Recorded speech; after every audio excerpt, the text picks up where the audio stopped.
vote मैं PTI कुड़ी त पता ही असां को साडे वोट था न ख्वाबड़ कलांदार जिथायो या ना सौडा होंदे है ना ते बत मेरे ना अंकल और ना नवानी तक पल्ले सामे अबू ते अंकल और सारे नवानिया दी पार्टी दे ना वत उन्ना आखे भाई ना साडा समझने बैसे नवानिया को दिसो अबू पहले आखो आया ना भाई नवानिया को दे असा कच ठीक है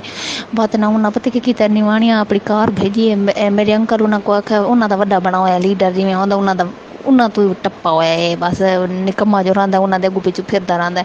बस साडा आखस भाई ना मेरी अम्मी दा कि भाई ना तबीयत खराब रही तो नहीं चल फिर सकती तो मैं आखस भाई ना वो भी थोड़ी बीमार है तो भाई ना कार भेजो ना उन्हें पता की किया उन्हें कार भेजी अपनी है ना होए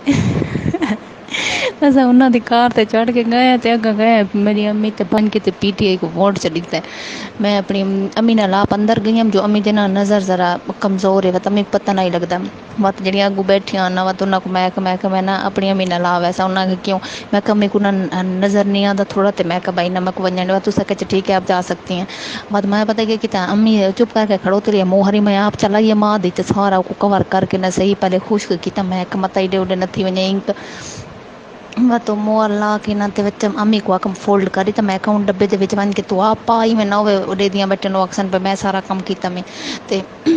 जिले बाहर आई ना इतना असो हसियां है जो बेहद मैं आखे कार है मैं आखे निवाणी आंदी ते वोट पीटी आई ना बस मज़ा आ गया वैसे